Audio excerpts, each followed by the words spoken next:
ইন্নাল্লাহা আশতারা মিনাল মুমিনিনা আনফুসাহুম ওয়া আমওয়ালাহুম বিআন্না লাহুমুল জান্নাহ। জোরে বলুন আল্লাহু আকবার। আল্লাহু আকবার। আল্লাহ রাব্বুল আলামিন বলেন, আমি আল্লাহ রাব্বুল আলামিন মুমিনদের কাছ থেকে জান এবং মাল কিনে নিয়েছি জান্নাতের বিনিময়ে। তারা কি করবে? জান দেবে, মালও দেবে। জান বলতে আমরা কে বুঝি বলেন তো দেখি? জীবন দেব। এখানে যার জীবনের দাম বেশি, ধন সম্পদের দাম বেশি বলেন তো দেখি? না ভাই, অনেক মানুষ আছে টাকা দেয় না। জীবন দেন টাকা দিবেন, ঠিক কিনা? জীবন দেন টাকা দিবেন। ওই সংগ্রাম শুরু হয়েছে, লোক পাঠাবো, আমি যাব না। আছে না নাই? এমন লোক আছে না? তাহলে ওর কাছে জীবনের মূল্য বেশি, আর একজনের কাছে সম্পদের মূল্য বেশি। এই জন্য আল্লাহ রাব্বুল আলামিন বললেন, জান মাল দুটাই দিতে হবে, যেহেতু দুটার মধ্যেই তোমাদের মহব্বত বেশি রয়েছে বান্দা। আমি এই জন্য আল্লাহ রাব্বুল আলামিন তোমাদেরকে জান মাল কিনে নিলাম। যদি তোমরা জান এবং মাল দিতে পারো, আমি আল্লাহ রাব্বুল আলামিন তোমাদেরকে ঘোষণা দিলাম, তোমাদের জান মালের বিনিময়ে আমি আল্লাহ রাব্বুল আলামিন তোমাকে জান্নাত দিয়ে দেবো। বলি সুবহানাল্লাহ। আমার ভাইরা,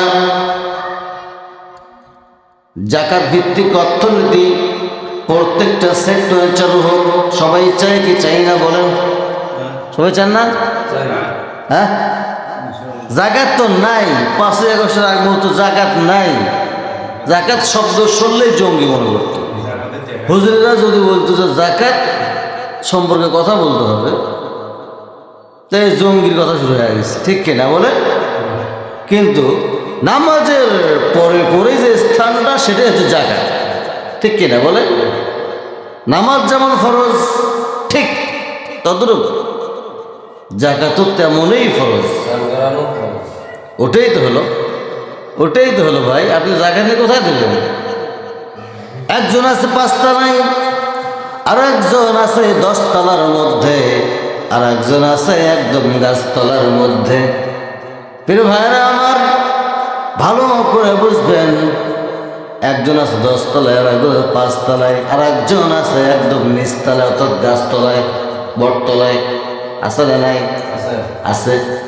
যে ভাই নিচতলার মধ্যে আছে, বটতলার মধ্যে আছে, গাছতলার মধ্যে আছে, আর যে ভাই 10 তলা বিল্ডিং এর মধ্যে আছে, আর যে ভাই 5 তলা বিল্ডিং এর মধ্যে আছে, ওই ভাইয়ের দায়িত্ব, যে ভাইটা আমার নিচতলার মধ্যে বসে আছে, আর যে ভাইটা আমার গাছতলার মধ্যে, বটতলার মধ্যে বসে আছে, ওই ভাই দিকে যে বান্দা দেখবে না, সে সরাসরি ডাইরেক্ট অ্যাকশন আল্লাহ নিয়ে নেবেন।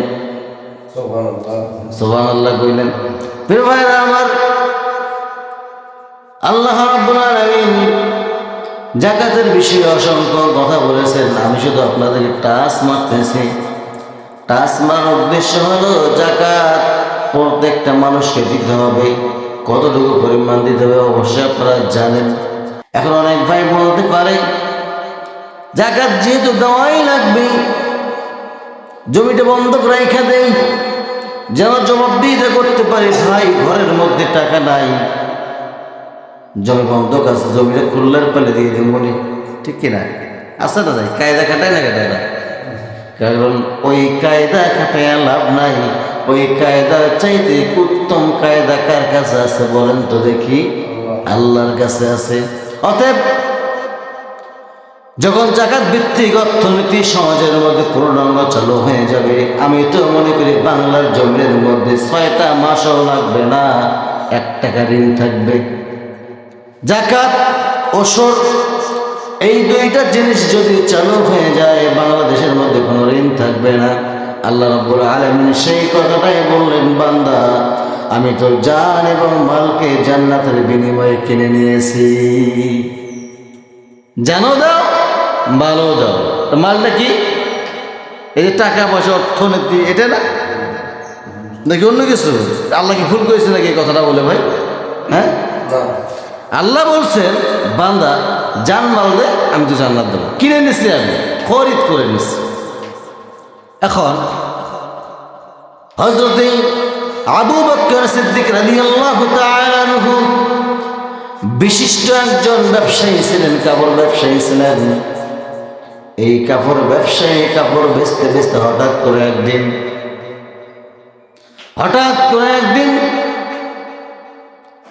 আবু বকরের কাছে একজন ক্রেতা আসলেন। ক্রেতা এসে বলতেছেন, ভাই আবু বকর, আপনি একটা কাপড় দেখান তো দেখি। কি করবেন? কাপড়টা আমি কিনে নেব। হযরত আবু বকর রাদিয়াল্লাহু তাআলা আনহু কাপড় দেখাইলেন, কাপড়টাও বিক্রি করে দিলেন। একটা বছর চলে যাচ্ছে। একটা বছর চলে যাওয়ার পরে ওই ব্যক্তি এসে আবু বকরকে বলতেছেন, ভাই আবু বকর, আপনার কাপড়টা আমার পছন্দ হয় নাই, আপনার কাপড়টা আপনি রিটার্ন নেন। এক বছর পরে, এখন বর্তমান বলে না রিপ্লেসমেন্ট গ্যারান্টি, এক বছর ওয়ারেন্টি আছে না? নাই, এক বছর পরে ওই ক্রেতা এসে হযরত আবু বকর সিদ্দিক রাদিয়াল্লাহু তাআলা আনহুকে বলতেছেন, ভাই আবু বকর, আপনার এই কাপড়টা আমার পছন্দ হয় নাই, এই কাপড়টা আপনি ফেরত দেন, আমার টাকাটা আপনি রিটার্ন দিয়ে দেন। আবু বকর রাদিয়াল্লাহু তাআলা আনহু ভালো মানুষ না খারাপ মানুষ বলেন তো দেখি? ভালো মানুষ। আবু বকর রাদিয়াল্লাহু তাআলা আনহু বললেন, ঠিক আছে, কোনো সমস্যা নাই, আপনার টাকাটা আপনি ফেরত নিয়ে নেন, আমার কাপড়টা আপনি ফেরত দিয়ে দেন। সুবহানাল্লাহ। আমার ওই ক্রেতা একটু দূর যেতে না যেতেই হঠাৎ করে আবু বকর সিদ্দিক রাদিয়াল্লাহু তাআলা আনহু হাউমাউ করে চোখের পানি ফেলাইতেছে আর কান্নাকাটি করতেছে। সাইডে যে লোকগুলো ছিল, ওই সাইডের মধ্যে যে মানুষগুলো ছিল, যে লোকগুলো ছিল, সেই লোকগুলো বলতেছেন, ভাই আবু বকর, তোমার কি হইল? সাধারণ একটা কাপড়ের জন্য তুমি এত পরিমাণ কান্নাকাটি করতেছ, এর কারণটা কি, আর হেতুটা কি? আমরা তো কিছুই বুঝতেছি না। হযরত আবু বকর সিদ্দিক আকবর রাদিয়াল্লাহু তাআলা আনহু বলতেছেন, আমার সামনেই মুহূর্তে এমন একটা আয়াত ডিসপ্লে হয়ে গেল। মহান আল্লাহ রাব্বুল আলামিন এই জায়গার মধ্যে বলছেন, ইন্নাল্লাহা আশতারা মিনাল মুমিনিনা আনফুসাহুম ওয়া আমওয়ালাহুম বিআন্না লাহুমুল জান্নাহ। জোরে বলুন আল্লাহু আকবার। আল্লাহ রাব্বুল আলামিন এখানে বলছেন, আমি আল্লাহ রাব্বুল আলামিন মুমিনদের কাছ থেকে জান্নাতের বিনিময়ে জান এবং মাল কিনে নিয়েছে, তাদেরকে আমি জান্নাত দিয়ে দেব। আমার সামনে যখন এই আয়াতে কারিমা ডিসপ্লে হয়ে গেছে, সঙ্গে সঙ্গে আমার চোখের পানি আমি আর আবু বকর আটকাইতে পারি নাই। কি হয়েছে, আপনি কি বুঝলেন এখান থেকে? আবু বকর রাদিয়াল্লাহু তাআলা আনহু বলতেছেন, আমি এটাই বুঝলাম, আমি যেমন কাপড়টা রিটার্ন করলাম, টাকাটাও রিটার্ন দিয়ে দিলাম, কাপড় রিটার্ন নিয়ে দিলাম, টাকাটা রিটার্ন করলাম। কাপড়, আমি একজন ব্যবসায়ী, আল্লাহ তো একজন ব্যবসায়ী, ঠিক কিনা? আল্লাহ বলছেন বান্দাকে আমি জান্নাতের বিনিময়ে, জান এবং মালের বিনিময়ে জান্নাত দিয়ে দেব। ঠিক তদ্রূপ কাল কিয়ামতের কঠিন ময়দানে যদি আল্লাহ রাব্বুল আলামিন আমাকে বলেন, যেমন আমি যেটা করলাম, ওই ক্রেতাকে আমি টাকা রিটার্ন করে দিলাম, কাপড়টা আমার কাপড়, এক বছর পরে আমি ফেরত নিয়ে নিলাম। বহুদিন আগে মহান রব্বুল আলামিন কোরআন আল কারীমের মধ্যে আয়াত নাযিল করে দিয়ে বলছেন, বান্দার সমস্ত কিছু আমি কিনে নিয়েছি জান্নাতের বিনিময়ে, তাকে আমি জান্নাত দিয়ে দেব। কাল কিয়ামতের কঠিন ময়দানে যদি আল্লাহ রাব্বুল আলামিন আমাকে বলে ফেলে, ওরে আবু বকর, তোমার আমলগুলো আমার পছন্দ হয় নাই, আমি যে কথা দিয়েছিলাম আমার কথাটা আমি ঘরত নিয়ে নিলাম, আমি তখন কোথায় যাব? প্রিয় ভাইরা আমার, এই কথা বলতেছেন আবু বকর সিদ্দিক আকবর রাদিয়াল্লাহু তাআলা আনহু হাউমাউ করে কান্নাকারি করতেছেন। তাদের দিলের ভিতরে যদি দুনিয়ার মধ্যেই তারা জান্নাতের সার্টিফিকেট পাওয়া মানুষগুলো যদি এত পরিমাণ হাউমাউ করে কান্নাকারি করতে পারে, আপনারা আমার তো টেনশনের কোনো প্রয়োজন নাই। প্রত্যেকটা মসজিদের মেম্বার থেকে প্রত্যেকটা খতিবের দায়িত্ব যাকাত ওসর আদায় করে নিয়ে যাওয়া। আমাদের এলাকায় কিছু তেলতালা হুজুর আছে না নাই বলেন তো? নিজের চাকরি টিকিয়ে রাখার জন্য, নিজের এই জায়গাটা হাসিনার মতো টিকিয়ে রাখার জন্য কোরআনের সঠিক কথাগুলো তুলে ধরে না, ঠিক কিনা? আরে ভাই, আপনি কোরআন জানেন, কোরআনের সঠিক কথা তুলে ধরেন, চাকরি থাকবে কি থাকবে না দেখবেন কে? আসতে করবেন না, ভয় করেন? আমি ভয় করতেছি আপনাদেরকে কথা বলতে? কিসের ভয় করবো আমি? আপনি যে ঘরে আসছেন আমিও সেই ঘরে আসছি, একই হিসাব। আপনারও অ্যাবিলিটি আছে বয়ান দেওয়ানির মতো, আমারও অ্যাবিলিটি আছে বয়ান দেওয়ানির মতো। আর আপনি মেন মেম্বারের মধ্যে বসে আপনি তেলতেলা কথা বলেন, হ্যাঁ? কই পাইছেন আপনি? আল্লাহ কি বল, আল্লাহ রাসূল কি বলছেন? যে ব্যক্তি হক কথা জেনে বলে না সে হচ্ছে বোবা শয়তান। আর এই তেলতেলা হুজুরগুলো হচ্ছে বোবা শয়তান আর মুনাফিক, ঠিক কিনা বলেন? আপনাদের কি হয়েছে? দুই বাপ্পাটা গামলা ধরে বসানো ভাইরা আমার, তেলতলা হুজুরের কথা শোনা যাবে? এই তেলতলা হুজুরগুলো ছাড়াই করার দরকার সমাজ থেকে, পুরোপুরি সমাজ থেকে ছাড়াই করার দরকার। এটা চলবে না, সেদিন শেষ হয়ে গেছে। হাসিনার দিন শেষ, ইসলামের দিন শুরু হচ্ছে ইনশাআল্লাহ। আর ওদের সময় নেই, কারণ আর ওদেরকে সময় দেওয়া যাবে না। তেলতলা কথা আর ভালো লাগে না ভাই। তারা নারে বান্দরে করা খাইছে, ইন্দ্র এগুলো আর চলবে না ভাই। কারণ কোরআন এমনি এমনি আসেন নাই। আল্লাহ কি বলছেন? আমি মুমিনদের কাছ থেকে জানমাল কিনে নিয়েছি জান্নাতের বিনিময়ে, জান্নাতের এমনি এমনি আল্লাহ ঠেকা পড়ছে না? কি বলেন বীর ভাইরা আমার? তাহলে কথা ছিল কি, আমরা এখন, আমি আর আগে বলছিলাম, আমরা নামাজ পড়ি, নামাজের মধ্যে যখন আমরা নামাজে দাঁড়িয়ে যাই, নামাজ পড়ি, নামাজের মধ্যে মন অন্যদিকে যায় কি যায় না বলেন তো? আসতে করবেন না, জোরে কন যায় তো? না, অনেকে তো যায় না, অনেকের তো যায় না। আপনার কোন দিকে যায়? কোন দিকে যায়? কামারজানি, তামানবাড়ি। ও আচ্ছা, ঢাকা সিলেগান বরিশাল এগুলো দিয়ে যায়। আপনার যায় না ভাই? ও ভাই, আপনার যায় না জাহিদুল ভাই? যায়। নামাজের মধ্যেই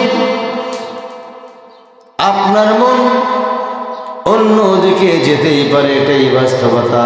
বিশ্বনবী মুহাম্মদুর রাসূলুল্লাহ সাল্লাল্লাহু আলাইহি ওয়াসাল্লাম, আমার রাসূলের কাছে একজন দূর থেকে সাহাবী আসলেন। ভালো করে শোনেন, আমি কথাটা পয়েন্টটা ফাইন্ড আউট করি, যেহেতু আমি নামাজ পড়াচ্ছি আপনাদের সামনে এখানে। কারণ নামাজের মধ্যে মনোযোগী হওয়া কতটুকু জরুরি আর অন্য মানে না হওয়া কতটুকু জরুরি, এই বিষয়টা ফাইন্ড আউট করে আলোচনা শেষ করতে চাচ্ছি। কি বলেন? সময় আছে, একটু কথা বলা যাবে। এত মুসল্লি হলে তো ভাই এত মানে সমস্যা, তাই না? মুসল্লি কমায়া দেন, মুসল্লি কমায়া দেন আর মসজিদ বাড়ায়া দেন। আমি এই কথাটা বলে আলোচনা শেষ করতেছি। নামাজের মধ্যে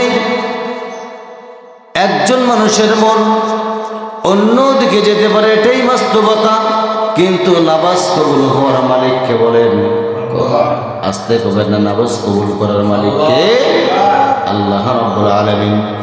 বিশ্বনবী মুহাম্মদ সাল্লাল্লাহু আলাইহি ওয়াসাল্লামের কাছে দূর থেকে একজন সাহাবী এসে দেখতেছেন রাসূল সাল্লাল্লাহু আলাইহি ওয়াসাল্লাম নাই।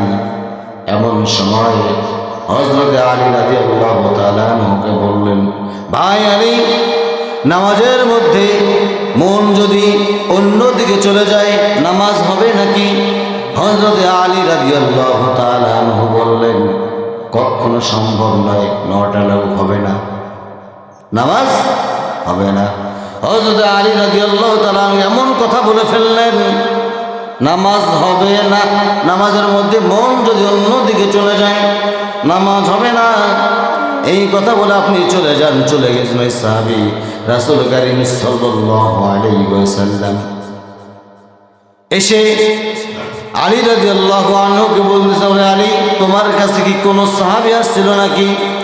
জি হুজুর, আসছিল। কি বলছিল তোমাকে? আমাকে বলেছিল, ভাই আলী, নামাজের মধ্যে মন অন্যদিকে চলে গেলে নামাজ হবে নাকি? তুমি কি বলছো? আমি বলেছি হবে না, একবার ডাইরেক্ট বলে দিয়েছি হবে না। আমার নবীজি বললেন, ওরে আলী, তুমি একটা কাজ করো তো দেখি, এখনই তুমি নামাজ রজু বানায় নাও, 2 রাকাত নামাজ পড়বে, 2 রাকাত নফল নামাজ পড়বে তুমি। 2 রাকাত নফল নামাজ শেষে আমি তোমাকে আমার ঘরে একটা চাদর দেব। নামাজ শেষান্তরে হযরত আলী রাদিয়াল্লাহু তাআলা আনহু, দেখেন আসাদুল্লাহিল গালিব, যেন তেন মানুষ নন। হযরত আলী রাদিয়াল্লাহু তাআলা আনহু অজু বানায়া নিলেন, নামাজের মধ্যে দাঁড়াইছেন। প্রথম রাকাত খুব মনোযোগ সহকারে করেছেন, দ্বিতীয় রাকাতের মধ্যে চিন্তা করতেছেন, আমার নবীজি বিশ্ব নবী মুহাম্মদ সাল্লাল্লাহু আলাইহি ওয়াসাল্লাম যে চাদরটা দিতে চাইলেন, সেই চাদরটা মা আয়েশার ঘরের চাদর না, মা হাফসার ঘরের চাদর, এই চিন্তা করতেছেন। এমন সময় বৈঠকে যখন চলে গেছেন, বৈঠকে চলে যাওয়ার সঙ্গে সঙ্গে আসসালামু আলাইকুম ওয়া রাহমাতুল্লাহ, আসসালামু আলাইকুম ওয়া রাহমাতুল্লাহ, রাসূলের সামনে আলীর চোখ পড়ে গেছেন। আলীও হাসে, রাসূল কারীম সাল্লাল্লাহু আলাইহি ওয়াসাল্লাম হাসেন। বিশ্বনবী বলতেছেন, ওরে আলী, তুমি হাসো কেন? কি হয়েছে তোমার? হুজুর, আপনি যে কারণে আমিও সেই কারণে। সুবহানাল্লাহ বলেন না? কেউ সুবহানাল্লাহ বলেন না? আমার নবীজি বললেন, ওরে আলী, তোমার মতো মানুষের যদি, তুমি একজন সিংহ পুরুষ, তোমার মতো মানুষের যদি নামাজ যদি চাদরে খায়া শেষ করে ফেলাইতে পারে, সাধারণ মানুষের কি হবে একটা বার চিন্তা করে জবাব দেওয়া লাগতো, ঠিক কিনা?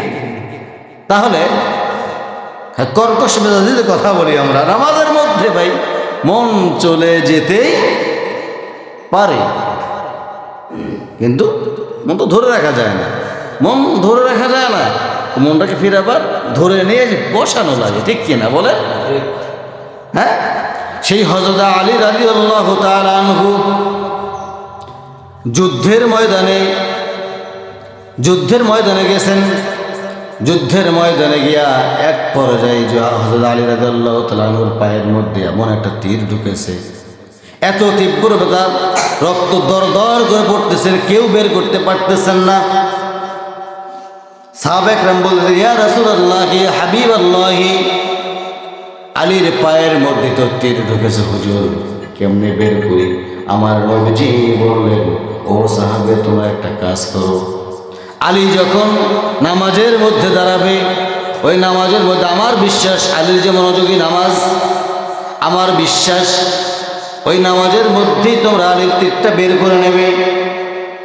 সাহাবায়ে কেরাম, বিশ্ব নবী, মানবতার মহান শিক্ষক রাসূল আকরাম সাল্লাল্লাহু আলাইহি ওয়াসাল্লাম, রাসূলের এই কথাটা শুনে হযরত আলী রাদিয়াল্লাহু তাআলা আনহু যখন নামাজের মধ্যে দাঁড়িয়েছেন, রাসূলের কথা অনুযায়ী ওই সাহাবায়ে কেরাম তীরটা বের করতেছেন, দর দর করে রক্ত পড়তেছেন, পা থেকে দর দর করে রক্ত পড়তেছেন, গোস্তগুলো ছিঁড়ে ছিঁড়ে আসতেছে। তীরটা এক পর্যায়ে বের করে নিয়েছেন। নামাজ শেষে হওয়ার পরে হযরত আলী রাদিয়াল্লাহু তাআলা আনহু বলতেছেন, ভাই কে আছে এদিকে, আমার কাছে একটু চলে আসেন। আমি যে তীর অবস্থায় নামাজের মধ্যে দাঁড়াইলাম, সেই তীরটা আমার কোথায় গেছে? সাহাবায়ে কেরাম বলতেছেন, ভাই আলী, চিন্তা করবেন না, কোনো কষ্ট নেবেন না।